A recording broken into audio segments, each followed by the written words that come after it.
My name's Neil Skipper. I've been at Havelock Housing Association for 6 months, and you're probably wondering why I'm talking up here now. And the answer is, prior to that 6 months, I actually spent 28 years in the, as well as Mark was referring to, the bad end of town. So for the last 12 years, I was actually the state manager for ME Bank here, and I spent either my time doing as a state credit manager or as a sales manager. So in the credit role, we actually assessed many deals.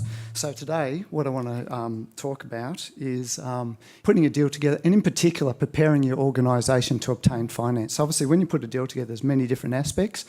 But so I'm going to look at the finance aspect, and more specifically in terms of a community housing provider. Okay, so the 5 things that a financier will typically look for, and it's just not a financier, it's an investor as well. One is the capacity to pay, so they want to make sure that they can get a return on their money. The collateral, so what the security is. The capital, okay, so we've spoken a lot about capital. The character, so the skills, track record of the staff, the board and the organisation, can they actually do what they're setting out to do? And conditions, is there anything else that could be affecting the security? With capacity, if you're going to go out to market, the first thing that they're going to ask is that you've actually got the ability to repay the debt. So if you're going to repay a debt, they're going to be looking at whether or not your organisation has a surplus. Okay, so in the past, community service organisations have typically worked on the premise that they should not have surpluses and that all resources should be allocated to delivering services and accommodation. I mean, that's a pretty good argument. I mean, how come you've got this surplus money? You should be out there providing it. But there's also another argument, and I think we need to look at that side as well. So this would be fine if governments had big surpluses and were willing to bankroll community service organisations. Unfortunately, this is not the case, and with changing demographics and the endless demands on a government budget, this is unlikely to change anytime soon. So we need a reality check. They're not going to keep funding us. Okay, a financier, and this is where we now need to look at ourselves in terms of a community housing provider. So a financier will look at the last 2 to 3 years' financial statements to determine an organisation's ability to service a credit. So if we've been working on the premise that we don't need to have a surplus and that we're meant to be providing all that money to provide surpluses, we're not going to have much of a chance of going out to the market and attracting funding in to do developments. Okay? So you will find it difficult if you haven't moved past that. Okay. Community, next slide please. Yep. Community service organisations need to become business savvy and prepare their financial position statements so they can retain finance when they require. Okay, we need to move to that type of basis. Even with the requisite skills, it will be a challenge to achieve surpluses as our clients' customers are not in a position where they can pay full market rents for services, i.e. income-based affordable rents. So in other words, we can't get the same return as what we might be able to, but we have other advantages as well. Community service organisations will need to improve operational efficiencies, collaborate and even consider joining together to drive down costs and create surpluses that will be required to grow the services that the community requires. So in other words, that's just tying back into what Mark was saying. We need to get together if we're going to deliver these things. Okay, the second thing is the security or the collateral. So the more saleable a security, the more a financier will lend against it.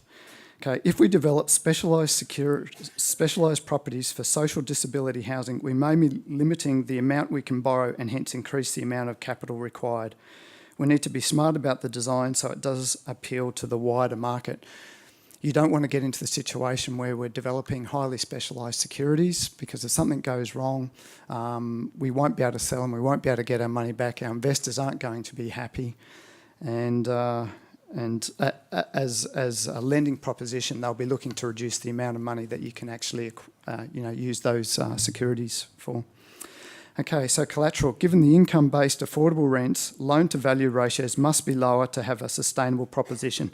Therefore, greater capital will be required.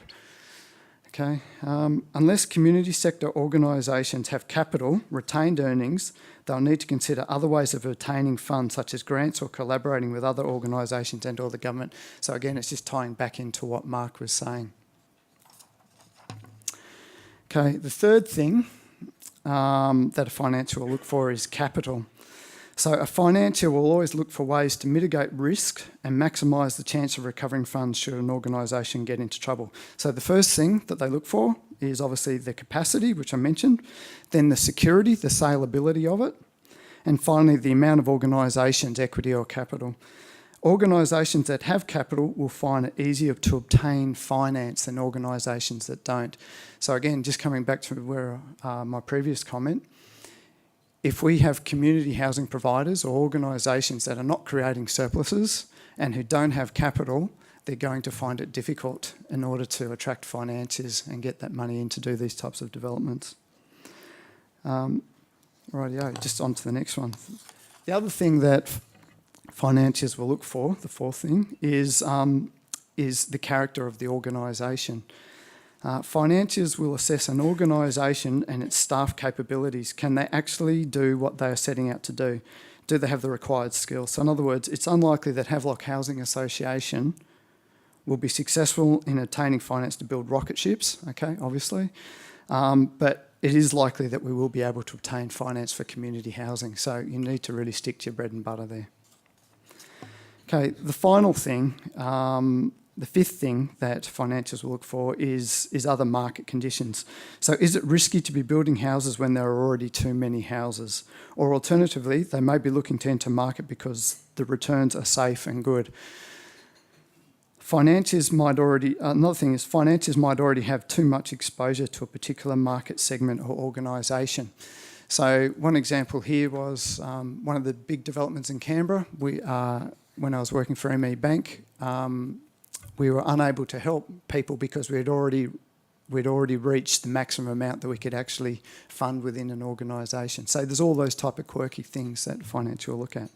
So in summary, community sector organisations need to demonstrate that they have the capacity to service a debt and capital. If we don't have those two components, it's unlikely that we're going to be able to attract the financing that we actually need. Okay, this is something that I just want to throw in here. A definition of a sustainable social housing project. Lots of people talk about that they want a sustainable project, and I'm actually going to throw up a definition. And that is rental income received from the project services the debt, maintenance and the management costs of the project. So in other words, it's not actually drawing down on the organisation's reserves. It can actually sit over to the side and then it frees up the organisation to keep doing these types of developments. Given that income-based or affordable rents are received, more capital is required for a social housing project to be sustainable.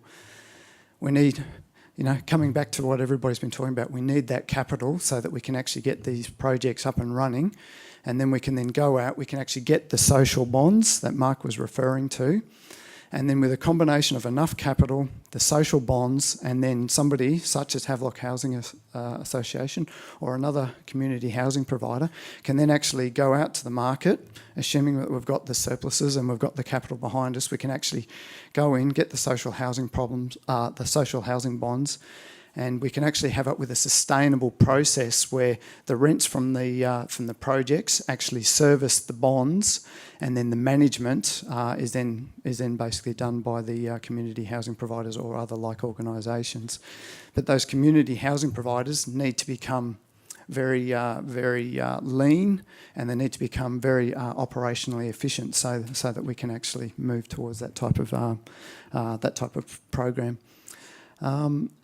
So just to finish up there, community sector organisations will need to collaborate with other community organisations and or the government to grow and provide the services that the community needs. And I think the final point that I think we're all in agreement with here, and it's coming across, is the demand for community services is growing and is greater than we can satisfy. There you go. Thank you. Sorry about the rush.